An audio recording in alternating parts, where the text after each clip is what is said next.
तक वैली में तैनात भी रहे हैं। बहुत शुक्रिया आपका सर्विस हमारे साथ जुड़ने के लिए।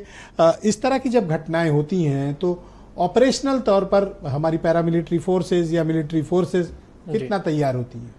बिल्कुल तैयार होती हैं। आप कुछ जैसे आपने अभी बोला था, मैं पहले शुरुआत इसी से करना चाहूँगा जिसको आपने अभी वॉर मॉन्गरिंग कहा।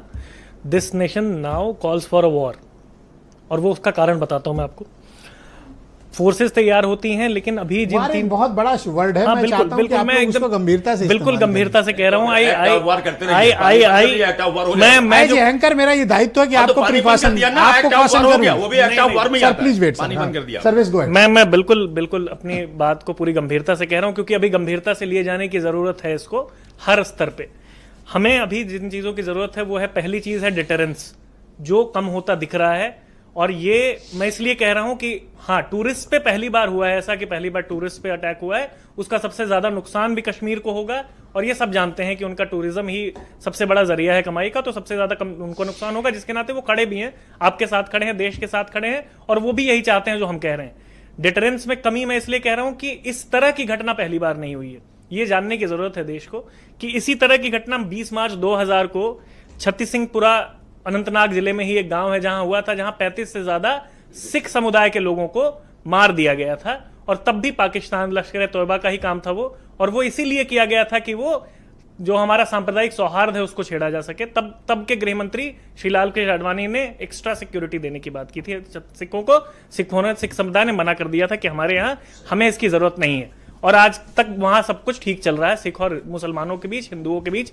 ये फिर वही कोशिश की गई पाकिस्तान द्वारा कि आपको धर्म के नाम पे लड़ाएं और आप अपने में लड़ते रहें। आपको जवाब देने की जरूरत है, और जिन चीजों की कैसा जवाब देना चाहिए, मैंने शुरुआत ही उसी से की थी।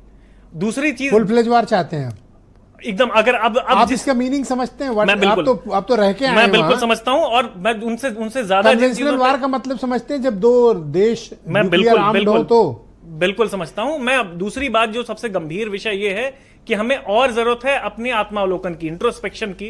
क्योंकि हमें जब अभी जैसे सूद सर कह रहे थे, ये नॉन मोटरेबल जगह है वैसरन जहां पे ये घटना हुई है। हमें क्यों, हमारी तैयारी क्यों नहीं थी कि वहां आप पहुंचना आपके लिए मुश्किल था। पूनी से जाते हैं वहां लोग। नॉन मोटरेबल मींस जहां आप नॉर्मल गाड़ी से आराम से नहीं पहुंच सकते। ओके, पैदल जाना होता है, पूनी से जाना होता है, खच्चरों से जाना होता है वहां पे। तो इसलिए वहां पहुंचने में रिस्पॉन्स टाइम, 2-2,500 लोग कैसे इकट्ठे हो गए? खच्चरों से पहुंच गए? पहुंचते हैं, ट्रेकिंग करके पहुंचे, खच्चरों से पहुंचे।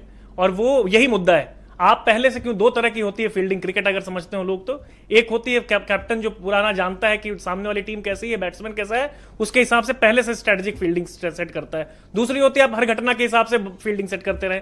भारत अभी वो कर रहा है। हम जानते हैं कि पाकिस्तान कायराना हरकत करता है, पहले भी करता रहा है। ऐसी जगहों पे सिक्योरिटी और ज्यादा होनी चाहिए थी, और अब जो हो गया वो हो गया। अब आपको इंट्रोस्पेक्शन करके डिटरेंस दिखाना होगा, और आपको आगे देखना होगा। इतनी सारी चीजें एक दिन में नहीं हुई होगी, इतने लॉजिस्टिक एक दिन में नहीं होंगे। OGW ओवर ग्राउंड वर्कर्स इसमें इन्वॉल्व रहे होंगे, वहां के लोकल्स इन्वॉल्व रहे होंगे, जो ये खिचड़ी पकड़ी है। देखिए क्या है कि उनको ट्रांसपोर्ट करके उन आतंकवादियों को वहां लाया गया होगा, बिल्कुल फूडिंग लॉजिंग की गई होगी, बिल्कुल। बाद में उनको सेफली वहां से निकाल दिया गया, और आज तक अभी तक नहीं मिला, और आज तक उनके कोई फुटप्रिंट नहीं है। तो ये शॉकिंग, ये फर्स्ट टाइम ऐसा हो रहा है जी कि हमें फुटप्रिंट भी उनके नहीं, राक्षसों के मिल रहे हैं। तो हमें अब इस पे, ये जो हिंदू मुसलमान और ये कश्मीर से नफरत, इन सब से ऊपर उठ के आपको अपना असली दुश्मन फिर से पहचानना होगा। और ये क्रिकेट बंद, पानी बंद, ये बंद, वो बंद, ट्विटर टिकटॉक बंद, इससे कुछ नहीं होगा। अब आपको दिखाना होगा डिटरेंस, आपको भय उनके अंदर लाना होगा कि आप ऐसी हरकत नहीं कर सकते। ये होता आ रहा है। आर्म्ड फोर्सेज में इनर आप लोग में क्या चर्चा रहती है कि हम हर चीज के लिए तैयार रहते हैं, जिस तरह का हमें आदेश मिलता है हम उस पर करते हैं। 370 के टाइम पे भी मैं कुलगाम अनंतनाग में ही था, हम हर चीज के लिए तैयार थे। ये जो नैरेटिव, दूसरा एक और चीज तैयार थे, किस चीज, क्या क्या आपको अंदेशा था? जो भी कुछ भी, जो anything, when you don the uniform you are ready for anything that comes your way. और उसके लिए हमारी सेना पूरी तरह से तैयार है। ये आज कोई आदेश करेंगे और उसके लिए सेना तैयार होगी। मैं फिर कह रहा हूं 370, हमने कुछ नैरेटिव्स पे ध्यान देना होगा। हमने कह दिया कि 370 के बाद सब अच्छा हो गया, ये गलत नैरेटिव है। मैं 370 के टाइम पे वहीं पे था, कुछ नहीं बदला है। कश्मीर को हमने ये जो सेफ हेवन बनाया कि कोई सांसद, वो नेम के 10 दिन पहले, 15 दिन पहले आप एक शादी की सालगिरह मनाते हैं वहां गुलमर्ग में, और वहां पूरी सिक्योरिटी ला देते हैं, उससे आपको लगता है सब कुछ अच्छा है। नहीं, it is a war zone. आपको वैसे ही समझना पड़ेगा, आपको सिक्योरिटी वैसे लगना पड़ेगा। दिल जीत पाए, अभी भी नफरत बहुत से लोग करते हैं हमसे। कश्मीरियों का दिल आपके पास ही है, कश्मीर आपका ही हिस्सा है। कश्मीरियों को नफरत, आपको ये समझना होगा, कश्मीर में एक्सेप्टेंस आज भी उन लोगों का है जो उनकी बात करते हैं। कश्मीरियों का उनको आप कहीं अलग देश की बात नहीं कर रहे हैं, पाकिस्तान की बात नहीं कर रहे हैं। कश्मीरी आपके अपने ही, उतने ही अपने जितने बाकी प्रदेश के लोग हैं। तो ये नफरत अपने में लड़ने का समय नहीं है अभी।